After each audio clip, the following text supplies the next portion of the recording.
সম্মানিত উপস্থিতি, এই যে আপনারা দেখেছেন সাতক্ষীরার 4 আসনের এমপি গাজী নজরুল ইসলাম, একটা ভিডিও তার অনেকগুলো ফাঁস হয়ে গেছে অপকর্মের কারণে, দল থেকে তার বহিষ্কারও করে দিয়েছে। এই যে তার নিজের অপকর্মের কারণে তার মানহানি হয়, অসম্মান হয়, তিনি কিন্তু আল্লাহর ভয় তার ভিতরে ছিল না। আর আল্লাহর ভয় যদি তার ভিতরে থাকতো তাহলে বলেন তো দেখি, সে কখনো একজন সম্মানিত মানুষ হয়ে এইরকম অপকর্মে জড়াতে পারতো না? পারতো না। কিন্তু সে যতই ইসলামী দলের সে একজন এমপি হোক, সে অপকর্ম করেছে, তার অপকর্মের সাজা তাকে ভোগ করতে হবে, এহকালেও করতে হবে, পরকালেও করতে হবে। এই অন্যায়ের কাছে কোনো আপোষ নেই। পাপ যদি বাপেও করে, পাপ কি বাপেরে ছেড়ে দেয় বলেন?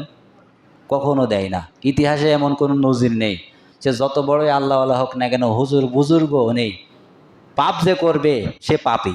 কত বলেন? পাপ যে করবে সে পাপী। সে আলেম হতে পারে, সে হুজুর হতে পারে, মুহাদ্দিসও হতে পারে, প্রভাষক হতে পারে, সে পাপী, সে পাপ করেছে, সে পাপী। এর বিন্দুমাত্র ছাড় পৃথিবীর কেউ দিবে না। এই যে আমি যে আয়াতটি তেলাওয়াত করেছি, ফামাইয়া আমাল মিসকালা যাররাতিন খায়রান ইয়ারা ওয়া মাইয়া আমাল মিসকালা যাররাতিন শাররান ইয়ারা। আল্লাহ সুবহানাহু ওয়া তাআলা বলেছেন, বান্দা বিন্দুমাত্র, অনুমাত্র, কোনো পরিমাণও মাত্র ভালো কাজ করলে আল্লাহ তাআলা তোমাকে দেখাবেন। এর প্রাপ্তি, এর প্রাপ্য তোমার হাতে আল্লাহ তুলে দিবেন। আর ওয়া মাইয়া আমাল মিসকালা যাররাতিন শাররান ইয়ারা, যদি তো বান্দা অনুপরিমাণ, বিন্দু পরিমাণ খারাপ কাজ করে, এর ফলও আল্লাহ তাআলা কিয়ামতে তার হাতে তুলে দিবেন।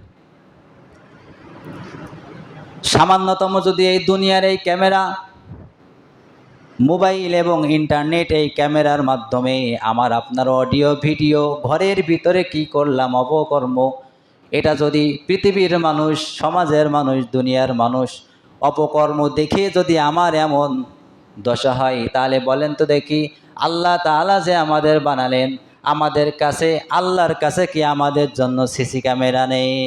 নেই? আল্লাহর একটা সিসি ক্যামেরা আছে, আল্লাহ সব দেখে। তাহলে আমার আপনার অপকর্মের কারণে যদি সামান্য 2-1 মিনিটের ভিডিওই আমার এমপিগিরিও হারায়, আমার দল থেকে বহিষ্কারও হয়, আমার মান ইজ্জত সব শেষ হয়, দুনিয়ায় আমি অপমান লাঞ্ছিতর শিকার হই, মানুষের চোখে খারাপ হই, তাহলে বলেন আমার জীবনে যা আছে আমি করেছি। আচ্ছা বলেন, আমি যে কত ভালো মানুষ আমি জানি না? এখানে কেউ দাঁড়িয়ে বলতে পারবে আমি জীবনে খারাপ কাজ করিনি, গুনার কাজ করিনি? নিজের দিকে তাকালেই বোঝা যায় যে আমি কত ভালো মানুষ। তারপরেও সমাজে তো কেউ জানে না, আমি তো জানি, নাকি বলেন? আমি যেটা জানি আল্লাহও কিন্তু আমার সেটা জানে। পৃথিবীর কেউ না জানুক আমি যে কি মানুষ আল্লাহ ভালোই জানে। আপনি যে কি মানুষ আল্লাহ কিন্তু ভালোই জানে, পৃথিবীর কেউ না জানলেও। যদি জানতো তাহলে হয়তো এমপিগিরির মতো দল থেকেও বহিষ্কার হতো, এমপিগিরিও আর থাকতো না।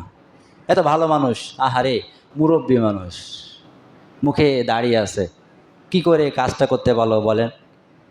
এটা কি তার জন্য সীমাসীন, মানে শোভনীয়? কখনো হয়নি।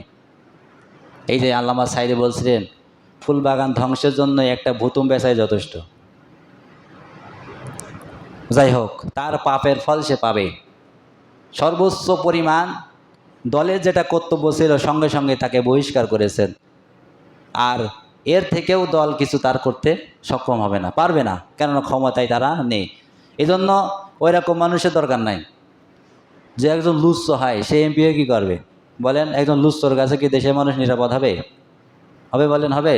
তো এইরকম যদি প্রতিশ্রুতি প্রত্যেক দলেরই থাকতো, তাহলে আমার মনে হয় বাংলাদেশ এত খারাপ হতো না।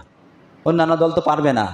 যদি একজন ধর্ষণ করে, একজন এইভাবে ফাঁস হয় ভিডিও, দল থেকে বহিষ্কার করতে পারবে না, কখনো পারবে না।